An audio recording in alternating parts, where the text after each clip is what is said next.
This is one case where vertical video would actually make sense. It's the Talking Notepad Electronic Message Center.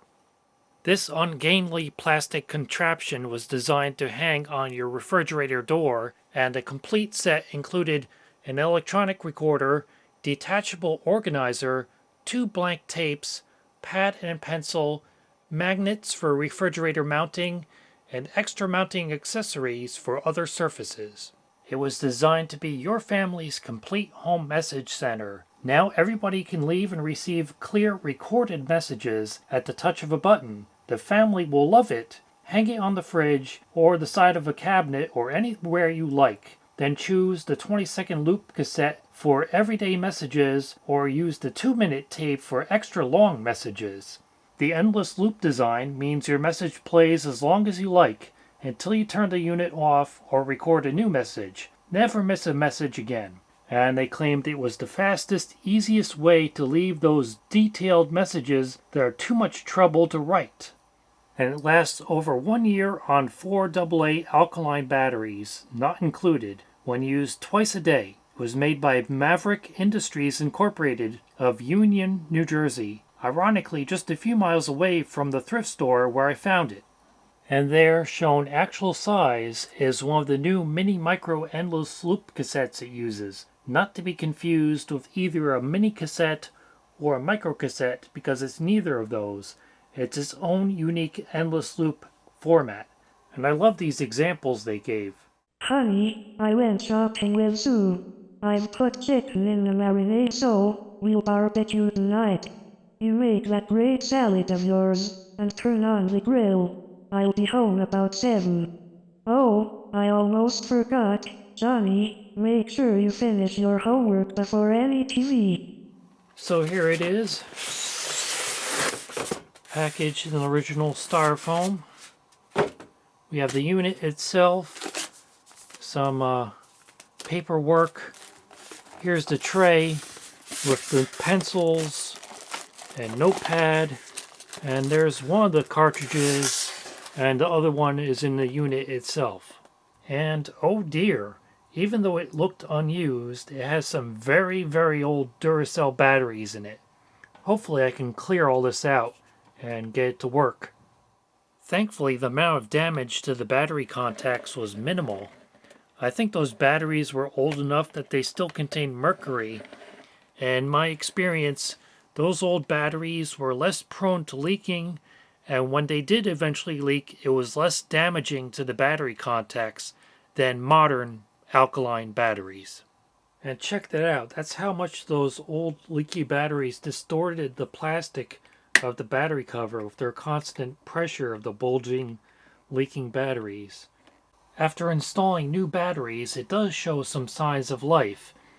Initially, the tape was reluctant to move, but after I fiddled around with it, it does seem to be working properly now.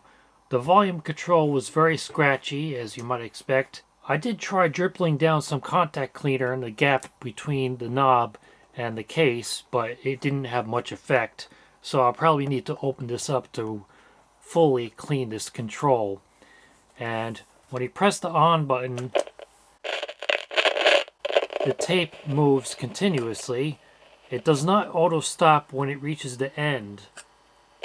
The manual for it even mentions you're supposed to look out for the splice where the tape is joined, and that reminds you to not record over what you already recorded. You see it just went past the head there. And there is something recorded on the tape, but it's rather garbled sounding. It almost sounds a bit creepy. Listen.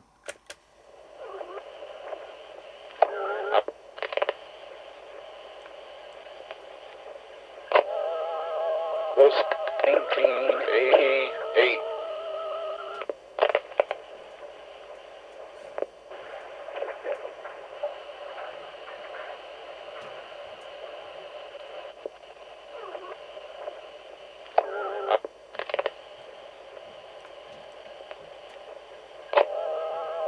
Was 1988. And it just keeps repeating until you turn it off. Was 1988.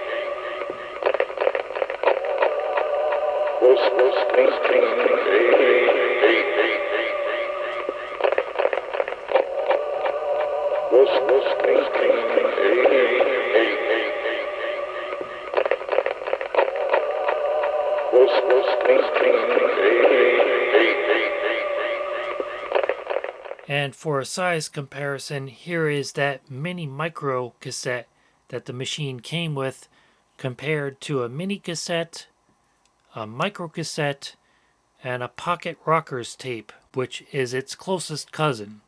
They both use the same width of tape and have the same slot for the capstan to fit into, but the pocket rockers tape is just slightly wider and has this extra piece of plastic here, so they are not compatible.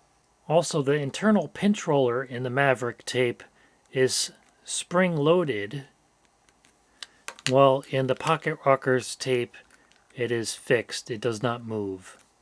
But they both have a little pressure pad in the same place.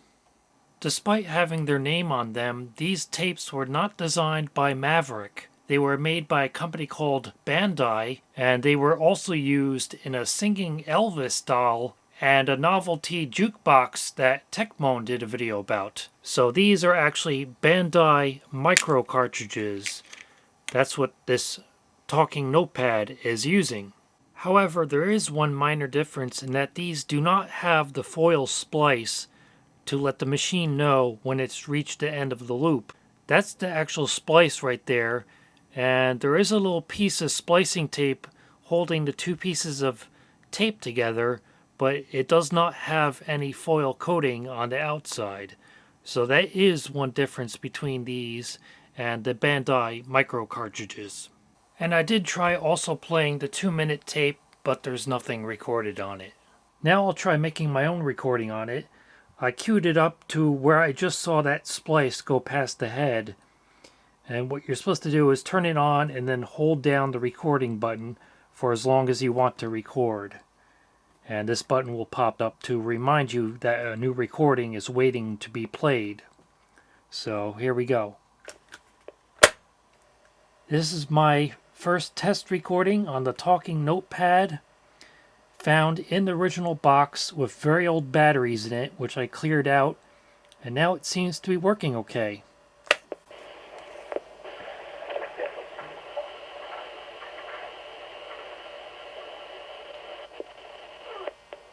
This is my first test recording in the original box with very old batteries in it, which I cleared out. Now it seems to be working okay.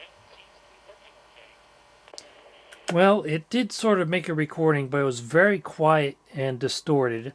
I think it may be suffering from dirty contacts on the record playback switch, because I noticed when I tried playing that existing recording, it faded out to like almost nothing until I fiddled with this button a bunch of times. And there it is, taken apart. You can see the volume control, the tiny little tape mechanism. The head looks like a normal cassette player head. It's a mono head, obviously.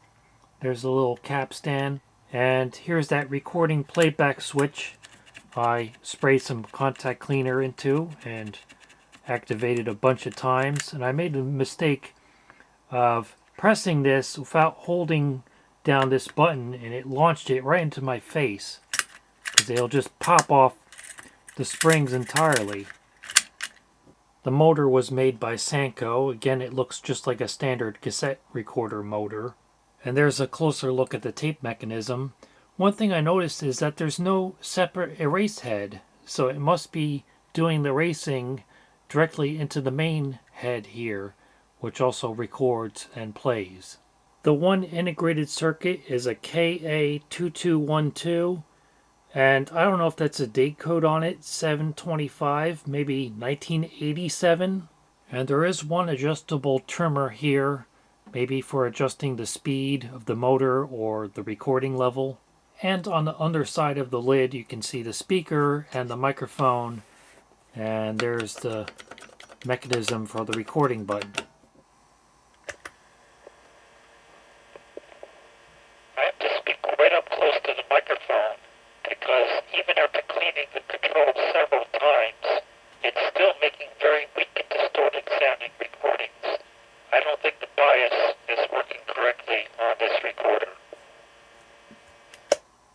So that's the Talking Notepad by Maverick from sometime in the late 1980s. If you want to see one of these that's actually fully repaired and working the way it should, you're in luck, because the Databits channel, which I recommend you subscribe to if you haven't already, found one of these several years ago, and he did get it fully working by recapping the circuit board. So his one is all fully restored and working, and I'll include a link to the video in which he repaired it and showed the quality of the recordings once it was fully working.